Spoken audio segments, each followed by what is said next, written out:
करती हूँ।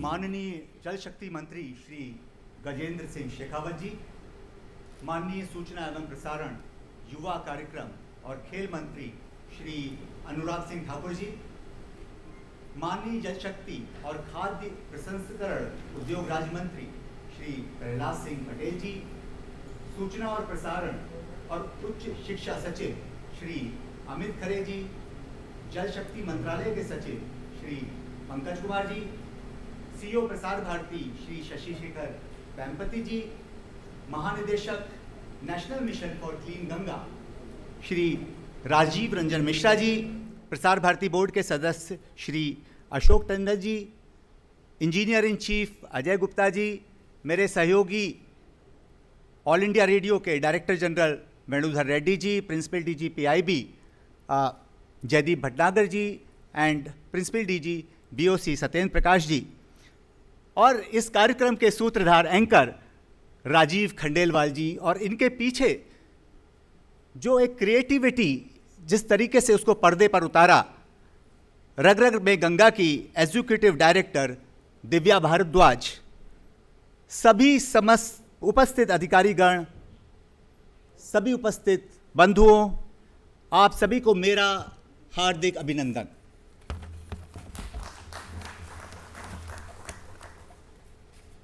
आरआरएम जी रग रग में गंगा सीजन 2 के शुभारंभ कार्यक्रम में आप सभी की उपस्थिति से दूरदर्शन परिवार हर्षोत्साहित है और गौरवान्वित अनुभव कर रहा है।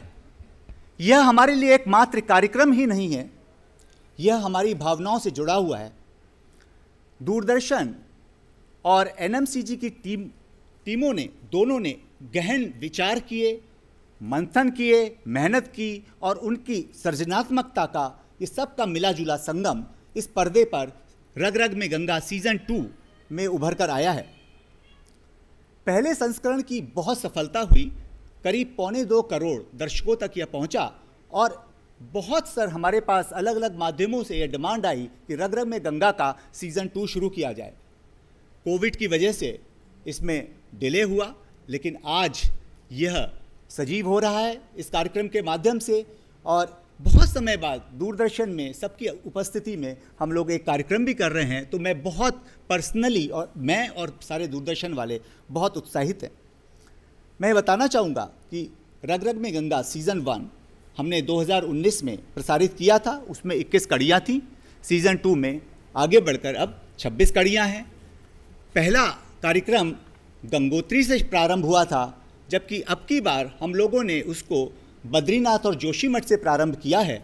आप जानते होंगे कि गंगोत्री से निकली भागीरथी और बद्रीनाथ से ऊपर अलका ग्लेशियर से निकली अलकनंदा जब देवप्रयाग में मिलती हैं, तो वहाँ से हम लोग मानते हैं कि गंगा प्रारंभ हो गई। तो दोनों नदियों का, अलकनंदा और भागीरथी, दोनों का अपना बहुत महत्व है।